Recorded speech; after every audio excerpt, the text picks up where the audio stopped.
Hello my dear young advocate friends, compassionate appointment के मामले में आप लोगों की थोड़ी सहायता करने के लिए मैं आया हूं, क्योंकि कंपैशनेट अपॉइंटमेंट्स सिर्फ एमपी में उन्हीं डिपेंडेंट्स को मिलते हैं जिनके फादर जो है रेगुलर गवर्नमेंट सर्विस में थे। अभी लेटेस्ट पोजीशन सर्कुलर डेटेड 31/8/16 में आई है, जिसमें उन्होंने ये बोला है कि compassionate appointment is also granted to the dependents of those who are working on work charged and contingency paid basis। परंतु पुरानी पोजीशन ऐसी नहीं थी। सबसे पहले पुराना सर्कुलर डेटेड 18/8/2008 को अपन रेफर करेंगे। इसके पैरा 12 में लिखा हुआ था कि no compassionate appointment will be given to the employees to the dependents of the employees who are working on work charge and contingency paid basis. इसी प्रकार का सर्कुलर डेटेड 29/9/14 था, जिसके पैरा 11.1 में यही बात लिखी हुई थी। फर्क ये था कि उनको कंपैशनेट अपॉइंटमेंट के एवज में पुराने सर्कुलर दिनांक 18/8/2008 के अनुसार 1.25 लाख मिलना था, और अब ये नए सर्कुलर डेटेड 29/9/2014 के अनुसार 2 लाख मिलना है। अब इसके बाद एक नया सर्कुलर गवर्नमेंट ने बहुत अच्छा आया, जिसमें अधिकतर मेरे विद्वान मित्रों को, जूनियर एडवोकेट्स को भी मालूम होगा। इस सर्कुलर की तारीख है 31/8/16, जो कि स्क्रीन पर शायद दिख रहा है। इसके पैरा 2 में अपन देखेंगे लिखा हुआ, राज्य शासन द्वारा निर्णय लिया गया है कि कार्यभारित एवं आकस्मिकता निधि से वेतन पाने वाले सेवा के मृतक कर्मचारी के आश्रितों के लिए अनुकंपा नियुक्ति का प्रावधान विद्यमान व्यवस्था अनुसार किया जाए। बहुत अच्छी बात है। तो ये हो गई पुरानी बात, परंतु अजीब अजीब परिस्थितियां हमारे वकालत पेशे में आती हैं। एक फॉर एग्जाम्पल कोई व्यक्ति था, he continuously worked for 29 years as work charge contingency paid employee. He was not regularized, and then he died in the year 2013. So compassionate appointment was denied to him कि भाई उन्हें, to his dependents, कि भाई तुम्हारे पिताजी जो हैं वो तो वर्क चार्ज कॉन्टिजेंसी पेड पे थे। उसके अगेंस्ट मैंने हाई कोर्ट में एक रिट पिटीशन पेश करी, जिसका नंबर 1785/2014 था।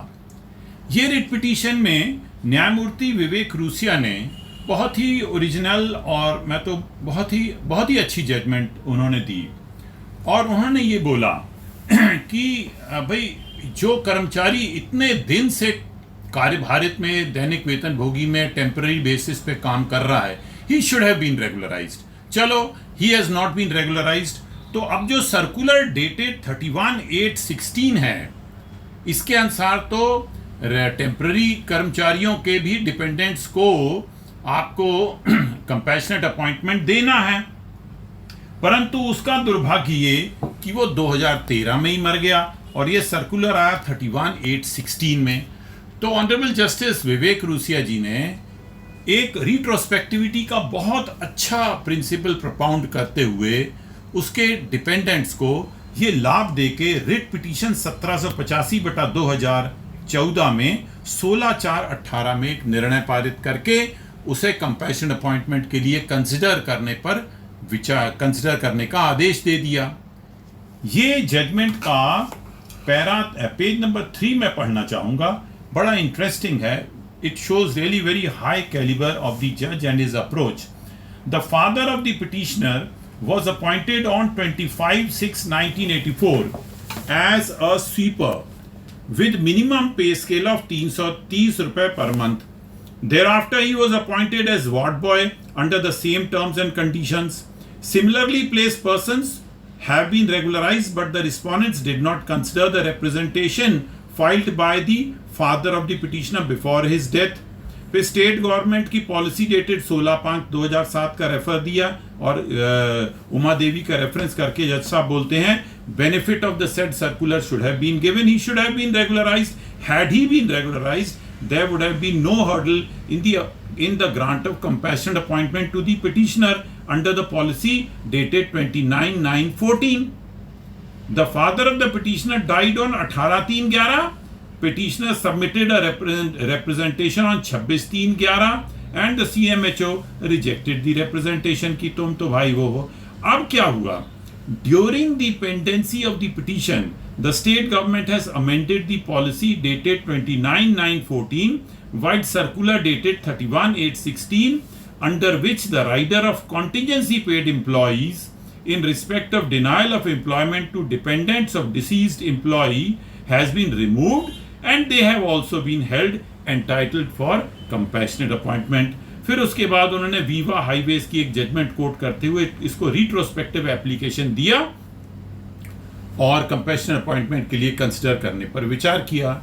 जाहिर है इस आदेश से स्टेट गवर्नमेंट अग्रीड होगी और 540 दिन के डिले के बाद स्टेट गवर्नमेंट ने एक रिट अपील करी जिसे न्यायमूर्ति श्री संजय यादव जी ने स्वीकार कर लिया और हमारी याचिका को खारिज कर दिया कि भाई तुम्हारा दुर्भाग्य है कि तुम्हारे पिताजी ने 25 साल नौकरी करी, 30 साल नौकरी करी, but he was not regularised. Since he was not regularised you can not be granted the benefit of compassionate appointment. भले वो स्टेट गवर्नमेंट की गलती थी, जिसकी भी गलती थी. तो ये जस्टिस संजय यादव की जजमेंट है, प्योरली लीगलिस्टिक व्यू है. उसमें ह्यूमैनिटेरियन और इक्विटेबल कंसिडरेशन जो honourable justice Shri Vivek Russia के ऊपर प्रिवेल करी थी वो उनको जस्टिस संजय यादव को अपील नहीं करी तो उन्होंने उसको रिजेक्ट कर दिया. अब इसके खिलाफ मैंने सुप्रीम कोर्ट में एक एसएलपी पेश करी. एसएलपी का नंबर है एसएलपी 2807/2021. इसमें ईश्वर की कृपा से अब लॉकडाउन में दिल्ली नहीं जाना पड़ता, यहीं से वीडियो से कॉन्फ्रेंस से हो जाती है. इसमें सुप्रीम कोर्ट ने नोटिस जारी किया और मेरे से बोला नोटिस जारी करते हुए, रूपरा साहब, I hope you are not demanding any regularisation of the father of the petitioner. मैंने कहा साहब नौकरी मिल जाए हमको क्या आदर फादर, हमको तो वर्तमान में कंपैशन अपॉइंटमेंट. इस कंडीशन में ऐसा करके ओरली उन्होंने मेरे से बात करी और नोटिस जारी किया और मेरे को जहां तक लग रहा है कि ये एसएलपी हम जीत जाएंगे.